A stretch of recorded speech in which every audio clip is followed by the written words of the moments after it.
Assalamualaikum warahmatullahi wabarakatuh. Hari ini matematikanya udah ke bab selanjutnya ya, tentang segi 4. Di halaman 194 coba dibuka dulu. Tentang memahami jenis dan sifat segi 4 ya.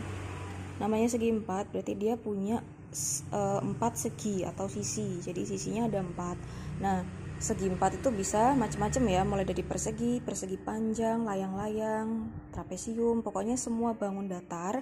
Kalau jumlah sisinya ada 4, itu artinya dia termasuk segi 4. Nah, dan syaratnya itu harus terbentuk dari 4 sisi yang saling berpotongan pada satu titik ya. Saling berpotongan pada satu titik. Jadi kalau misalnya dia nggak berpotongan, ya berarti dia bukan segi 4. Misalnya ini segi 4 karena semua berpotongan di titik ini ya, titik ini, titik ini, titik ini. Tapi kalau ada salah satu aja yang dia tidak berpotongan, artinya nggak ketemu ya, ini dia bukan segi 4 gitu. Untuk ini namanya persegi, udah tahu ya. Terus yang ini persegi panjang, ini bukan segi 4 karena yang ini tidak berpotongan. Ini jajar genjang, ini trapesium, kelihatannya trapesium sama kaki ya.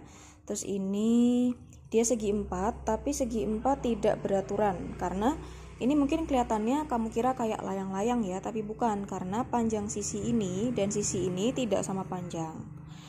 Ini dan ini juga tidak sama panjang. Kalau layang-layang tuh harus simetris, sedangkan ini nggak simetris. Jadi ini cuma segi 4 aja, segi 4 tidak beraturan. Yang ini segi 4 beraturan atau biasa disebut belah ketupat, jadi 4 sisinya sama panjang ya.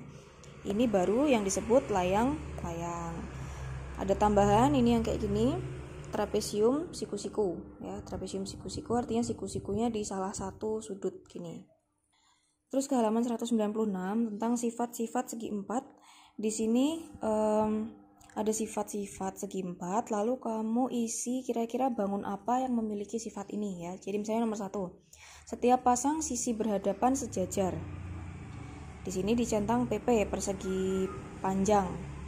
Persegi panjang kan sisi berhadapannya sejajar, antara sisi yang ini dengan yang ini itu sejajar, ini yang berhadapan dengan ini juga sejajar. Kalau trapesium kan kayak gini nih, ini berhadapan dengan ini, tapi kan nggak sejajar, maksudnya gitu ya. Yang sejajar cuman yang ini dengan ini. Sedangkan kalau persegi panjang, ini berhadapan dengan ini, dia sejajar. Ini berhadapan dengan ini juga dia sejajar. Nah, makanya di sini persegi panjang dicentang. Selain itu, ini sambil dengerin video, kamu sekalian sambil nyentang ya.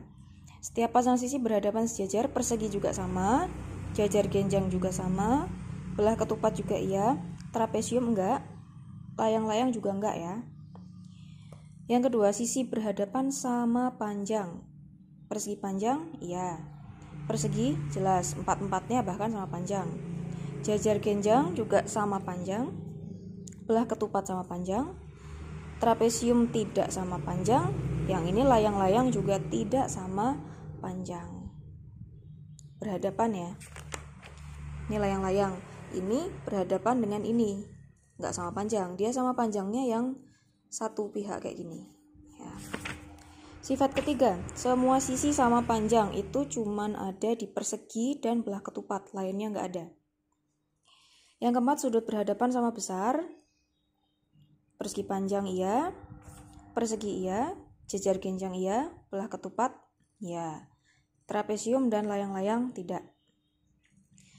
Semua sudut sama besar. Kalau semua sudut sama besar itu hanya ada di persegi panjang, yaitu 4-4-nya siku-siku. Persegi juga 4-4-nya siku-siku. Lainnya ini nggak ada yang sama besar ya. Karena kalau jajar genjang, yang sama besar hanya yang berhadapan, ini dengan ini, lalu ini dengan ini. Trapesium juga sama, yang sama besar cuman ini dengan ini, lalu yang ini dengan yang ini. Layang-layang juga yang sama besar hanya ini dan ini, bahkan yang ini dia nggak sama besar ya, cuman ini aja.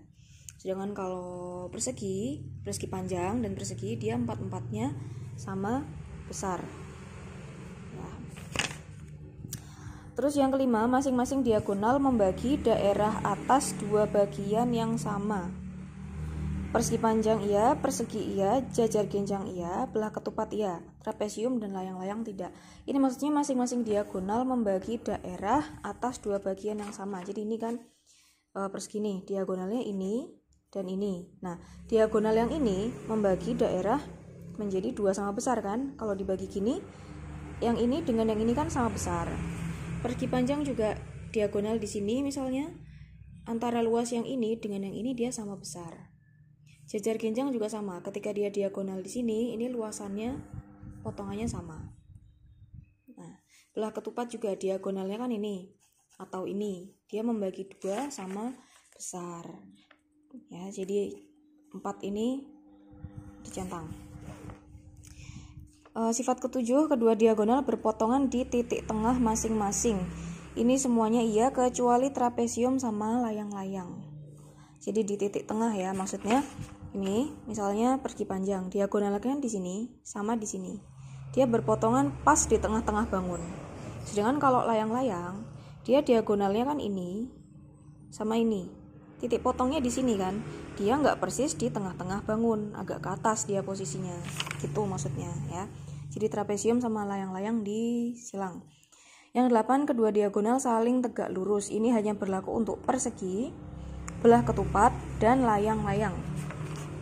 Persegi diagonalnya kan di sini sama di sini. Itu dia membentuk 90 derajat. Persegi panjang juga, kalau persegi panjang di sini sama di sini, dia nggak 90 derajat. Kalau kamu coba gambar, dia nggak tegak lurus. Kalau belah ketupat, dia tegak lurus. Layang-layang juga saling tegak lurus. Ya. Jadi cuman itu aja. Yang ke-9, sepasang sisi sejajar itu cuman ada trapesium.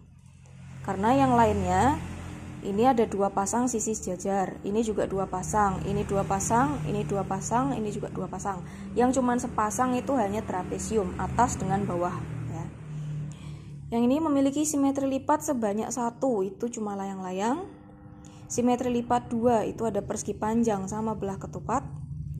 Simetri lipat 4 ada persegi. Simetri putar 1 ada layang-layang. Simetri putar 2 ada persegi panjang sama jajar genjang. Simetri putar 4 ada persegi ya. Oke. Dicatat sambil dipahami, dihafalkan. Kalau ada yang masih nggak jelas ditanyakan ya.